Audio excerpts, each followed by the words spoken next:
Hey everybody, welcome to 2017 and my latest video. I haven't done one or a lot over Christmas due to just the festivities, but Happy New Year to all my subscribers and thanks everybody else for tuning in. This episode's dedicated to my baby, what I like to call my mobile cutting station. Basically it's just a table saw on wheels, but I've done some recent additions during the period of no videos, and I'm just going to walk you through the whole thing and talk about what I've been up to.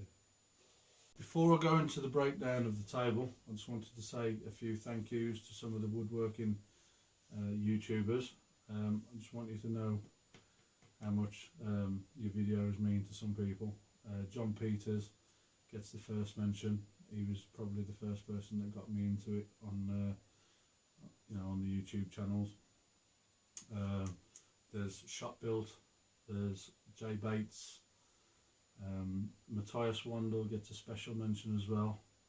He makes his own power tools for his workshops, and he was like the main inspiration for making my own table saw. He's done a couple of them, and when you see the sort of the way that he goes about it, I thought, you know what, I can do that, and I did for minimal price. This is an old coffee table from IKEA.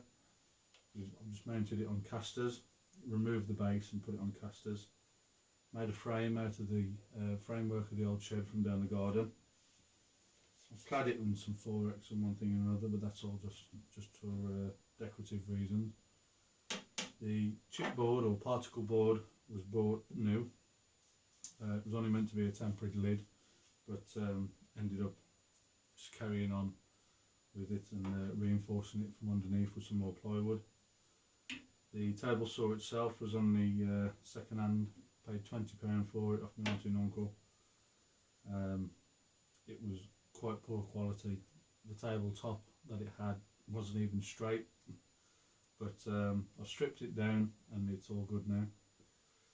It's got some 4x2s vertically holding up the new lid, which is just a piece of plywood with some routed out mitre slots, and I've made all the attachments that go with it and some insert plates, which I'll go into a bit more detail later on. I've also added a new rip fence. This was before Christmas, but there it is, all made out of hardwood. It's absolutely solid, it's really heavy. This part of it here actually fits around a lip on the edge of the table saw. Fits perfectly down that gap. It's got a very small tolerance so that it doesn't move around too much when you're sliding it up and down the table, and then the toggle clamp stops it from moving altogether, locks it lovely. So you can see nice easy movement across the table. Push the toggle clamp on and it's really nice and tight. Loving that, but probably not as much as I'm loving the latest thing that I've made. Is my router lift. I've got to say before we go any further, a big shout out to Ryan Oslo on Shop Built. If you want to check out his channel on YouTube, he's just reached 100,000 subscribers. He's does some really quality stuff. Fantastic video that he's made on his latest router lift. I believe he's done a few. This is very, very similar to his. The idea was completely taken from him, but that's what he's put him on there for, so totally give him credit. I've made some adjustments though to suit my setup. I've changed the mechanism for raising and lowering. He used a right angle drill bit so that he could access it from the front. Well, I can still access it from the front, but using a car scissor jack, there you go, just as effective, just as good at fine tuning, and also available to be adjusted from the front. You'll see that the clamps are quite similar. The mechanism, the sliding bar is also similar. I've permanently got the switch in the on position. It's one of these that you have to hold down and depress for the whole time it was being used. So I've just used some straps to hold that on permanently, and then link the cable up to a switch here, and then that's plugged in then at the rear on the wall. On the side now, again same as Ryan's, that's just a little lock nut, so that once you've got the height that you want to route at, then you can just put it in a locked position and it stops some of the vibrations on the table, which I must admit does make a large difference. And if anybody watched the video that I did on the bunk bed, the first one, I did a temporary router table on there, and I did say that I was planning on doing a more permanent job, and this is it. So that's basically it. The other thing I wanted to mention was this stuff that I've made the insert plates out of. This is called die bond, and basically it's a thin piece of plastic or polycarbon, which has then got two very thin layers, which you can just about make out on the video there, of aluminium, and the lamination of those three pieces makes a very, very strong material. This is only 3mm thick, perfect for an insert plate. It allows you to cut out minimal amount. If I just show you, this is a 16-inch wide panel, and I'm not a weak person. That's about as much strength as I can put into trying to bend a 3mm board over 16 inches wide, and that is not a lot of play.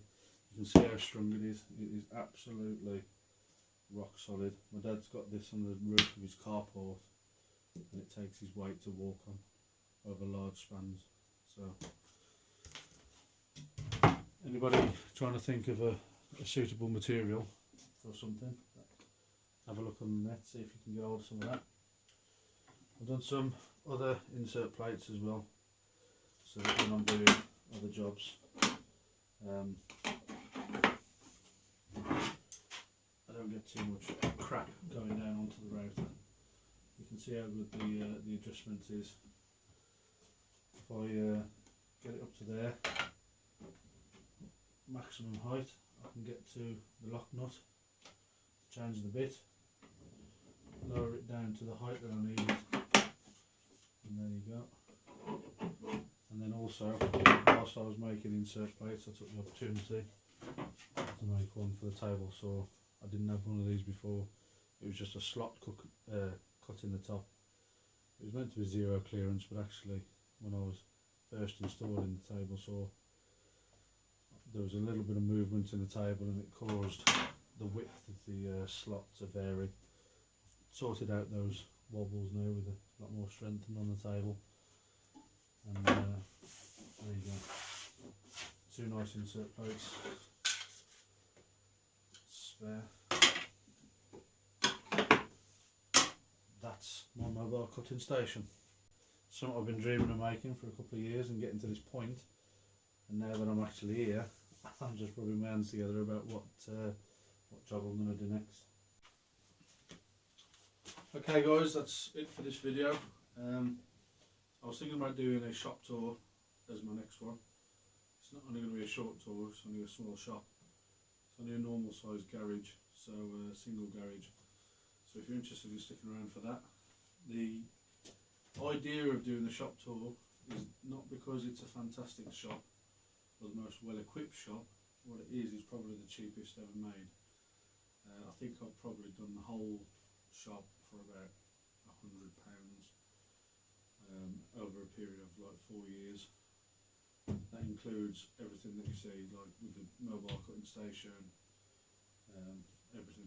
So it's just try to show that you ain't got to have the most amount of money in the world to achieve something. And as you'll learn with the more videos that I do, it's all about recycling materials and making the most of what you got. Put a little bit of thought into it and it's amazing. Thanks everybody for watching. If you want to hit that subscribe button for me, it would be greatly appreciated. still only in double figures. So anybody that wants to come and watch the channel, more the merrier. Please leave a comment underneath the video as well, please, and your feedback's greatly appreciated. I'd love to hear from you and ask any questions you want. See you later.